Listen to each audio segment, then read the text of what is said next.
that I really like and have taught on before. The fourth is then to move forward. To move forward. Now, my dad, a lot of you know my dad was a pastor too, and he used to tell this illustration a lot about when he was growing up in Iowa, that when he was younger, before they had the tractors, they would have the horse with the plow. And they would pick the point in front of them to see where they were going. And they would plow straight to that point. But if they're plowing and they keep looking back where they're plowing, they're not getting to that point where they're plowing. And the row is crooked. That's what this fourth step or this fourth idea is. The fact that within our life, we're called to move forward.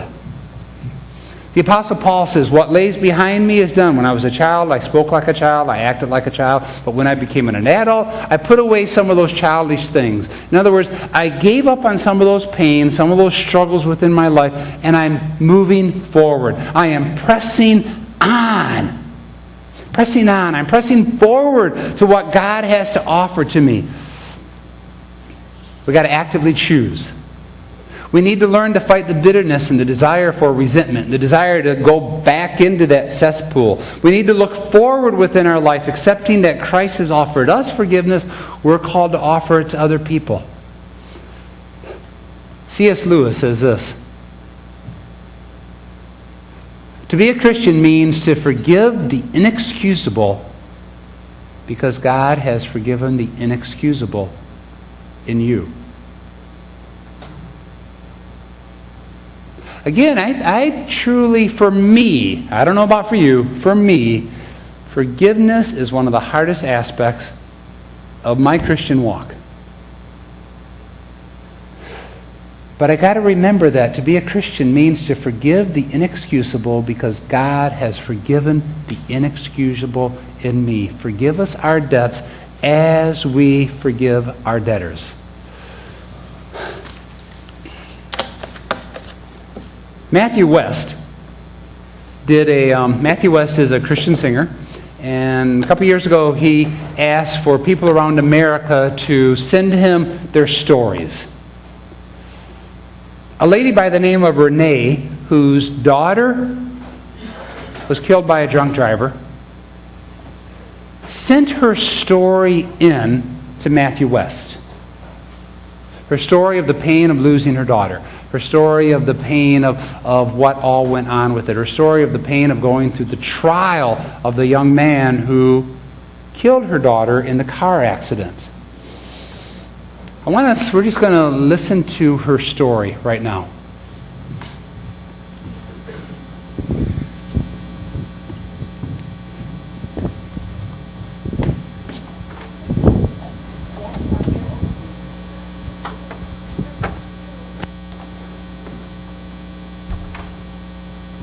Forget that day, the day that I met Renee, the woman whose story inspired my song, Forgiveness. And it was a story that wouldn't let me go. I remember I kept her story printed out in my guitar case for 2 years before I was finally able to sit down and finish that song, Forgiveness. Renee's story was about how she lost her daughter. Her daughter was killed by a drunk driver. That drunk driver was a 24-year-old kid named Eric. Eric was sentenced to 22 years in prison for the crime he committed. I'm only sorry to the families for what I've done. I would give my life.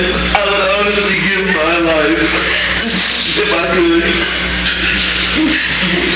to bring them back to you. After Renee lost her daughter, she said she found herself in the darkest place she'd ever been. This guy Eric was behind bars, but she said she felt like the prisoner. Why?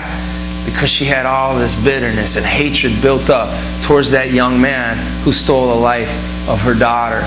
Slowly but surely, God began to work, and He brought Renee out of that dark place. I knew that was my moment, because he was sitting right there, that I had to look him in the eyes, and I had to say, I forgive you.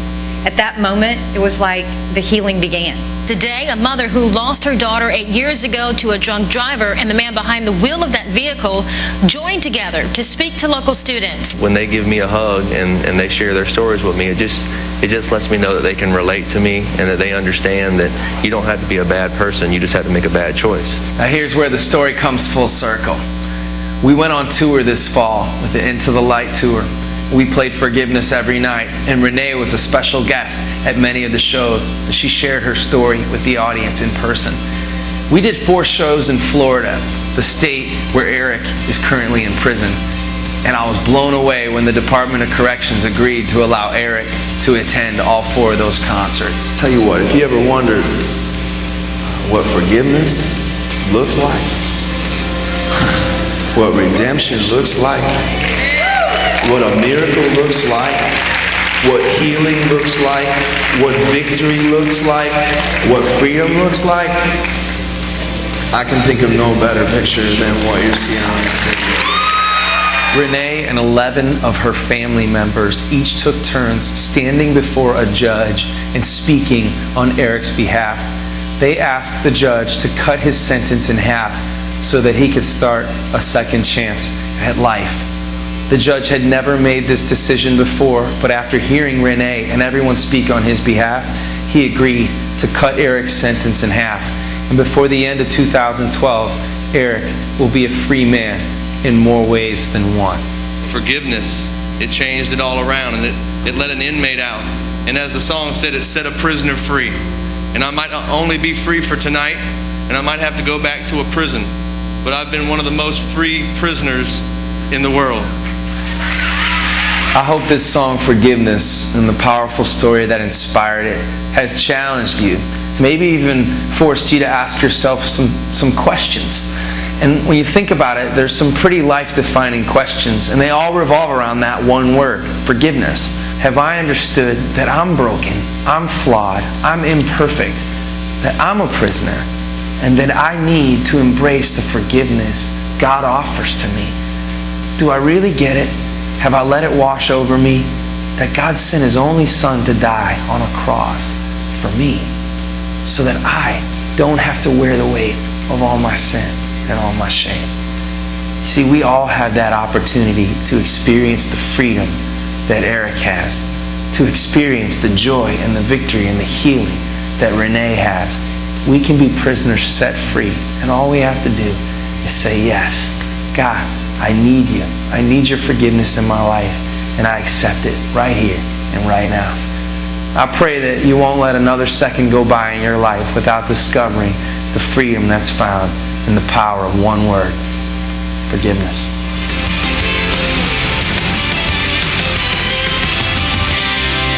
Forgiveness is outrageous.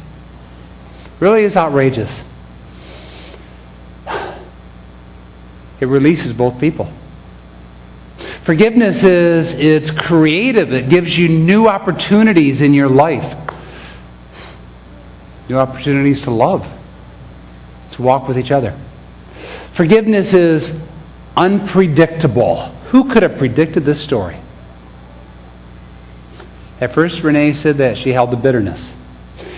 2 weeks ago, I had an opportunity. I was emailing Renee.